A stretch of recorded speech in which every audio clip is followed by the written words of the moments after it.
आप सभी का इस वीडियो में स्वागत है। पिछली वीडियो में हमने घटकों के पृथक्करण डेप्यूरेशन ऑफ मिक्सचर्स के बारे में अध्ययन किया।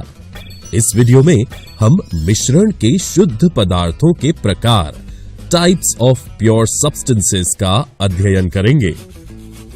अब तक हमने पदार्थों और मिश्रणों का अध्ययन किया है, लेकिन क्या आप जानते हैं कि हम पदार्थों को उनके रासायनिक संगठन के अनुसार तत्वों, एलिमेंट्स या यौगिकों, कंपाउंड्स में वर्गीकृत कर सकते हैं? आइए पहले हम तत्वों, एलिमेंट्स के बारे में जानें। क्या आप जानते हैं रॉबर्ट बॉयल विश्व के पहले वैज्ञानिक थे जिन्होंने तत्व, एलिमेंट इस शब्द का प्रयोग सबसे पहले सन 1661 में किया था और फ्रांस के एंटवान लॉरेंट लुवाजिये ने सबसे पहले तत्व की परिभाषा को प्रयोग द्वारा प्रतिपादित किया। उनके अनुसार तत्व, एलिमेंट पदार्थ का वो मूल रूप है जिसे रासायनिक अभिक्रिया के द्वारा अन्य सरल पदार्थों में विभाजित नहीं किया जा सकता। तत्वों को साधारणतः धातु, मेटल्स, अधातु, नॉन मेटल्स तथा उपधातु, मेटलॉइड्स में वर्गीकृत किया जा सकता है। आइए पहले हम धातु, मेटल्स के कुछ गुणधर्मों के बारे में जानें। ये चमकीले होते हैं। इनका रंग चांदी जैसा सफेद या सोने जैसा पीला होता है। ये ताप तथा विद्युत के सुचालक होते हैं। ये तन्य होते हैं और इन्हें तार के रूप में खींचा जा सकता है। ये आघातवर्ध्य होते हैं। इनको पीटकर महीन चादरों में ढाला जा सकता है। ये प्रतिध्वनि पूर्ण होते हैं। अब आप सोच रहे होंगे, इतने सारे गुण धर्मों वाले आखिर धातु के क्या उदाहरण हो सकते हैं? सोना, चांदी, तांबा, लोहा, सोडियम, पोटेशियम इत्यादि धातु के उदाहरण हैं। और क्या आप एक मजेदार बात जानते हैं?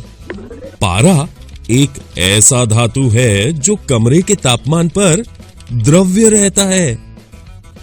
आइए अब हम अधातुओं, नॉन मेटल्स के कुछ गुणधर्मों को देखें। ये भिन्न रंगों में होते हैं। ये ताप और विद्युत के कुचालक होते हैं। धातुओं के विपरीत ये चमकीले नहीं होते हैं। ये प्रतिध्वनिपूर्ण भी नहीं होते और ना ही ये आघातवर्ध्य होते हैं। क्या आप इनके कुछ उदाहरण सोच सकते हैं? हाइड्रोजन, ऑक्सीजन, कार्बन, ब्रोमीन इत्यादि अधातुओं के उदाहरण हैं। और अंत में उपधातु ऐसे पदार्थ हैं जिनके गुण धर्म धातु और ठोस अधातु दोनों से मिलते हैं। ये धातुओं जैसे चमकीले होते हैं। ये विद्युत के अर्धचालक होते हैं। ये तन्य या आघातवर्ध्य नहीं होते। बोरॉन, सिलिकॉन, जर्मेनियम इत्यादि उपधातुओं के उदाहरण हैं। दोस्तों, क्या आप जानते हैं कि जब दो या दो से अधिक तत्व आपस में मिलते हैं तो हम क्या पाते हैं? आइए इसके बारे में एक क्रियाकल्प द्वारा समझें।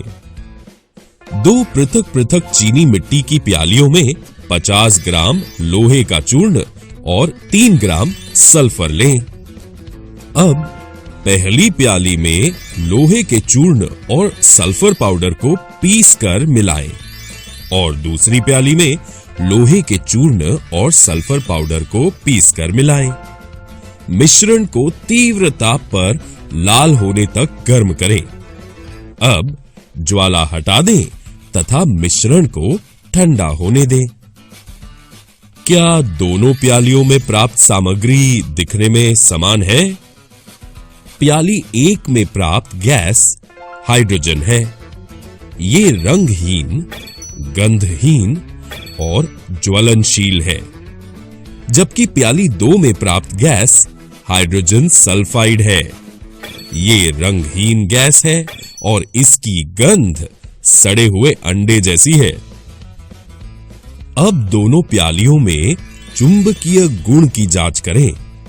सामग्री के निकट एक चुंबक को लाएं। जांच करें कि क्या सामग्री चुंबक की ओर आकर्षित होती है। आप क्या देखते हैं? प्याली 1 में प्राप्त सामग्री में चुंबकीय गुण विद्यमान है, जबकि प्याली 2 में प्राप्त सामग्री में चुंबकीय गुण विद्यमान नहीं है। यद्यपि प्रारंभ में दिए गए पदार्थ समान थे, फिर भी दोनों प्यालियों में प्राप्त सामग्री भिन्न गुणों को दर्शाते हैं। ऐसा क्यों हुआ? ऐसा इसलिए हुआ क्योंकि प्याली 1 में की गई क्रिया के फलस्वरूप पदार्थों में भौतिक परिवर्तन हुआ, जबकि प्याली 2 में की गई क्रिया के फलस्वरूप पदार्थों में रासायनिक परिवर्तन हुआ। प्याली 1 में प्राप्त सामग्री 2 पदार्थों लोहा तथा सल्फर का मिश्रण है। मिश्रण के गुण उन दोनों मिले हुए तत्वों के समान है। प्याली 2 में प्राप्त सामग्री यौगिक है, जिसके गुण मिले हुए तत्वों से पूरी तरह भिन्न है। इस तालिका में आप मिश्रण तथा यौगिक के बीच के अंतर को देख सकते हैं। दोस्तों, आज हमने शुद्ध पदार्थों के प्रकार, टाइप्स ऑफ प्योर सब्सटेंसेस का अध्ययन किया।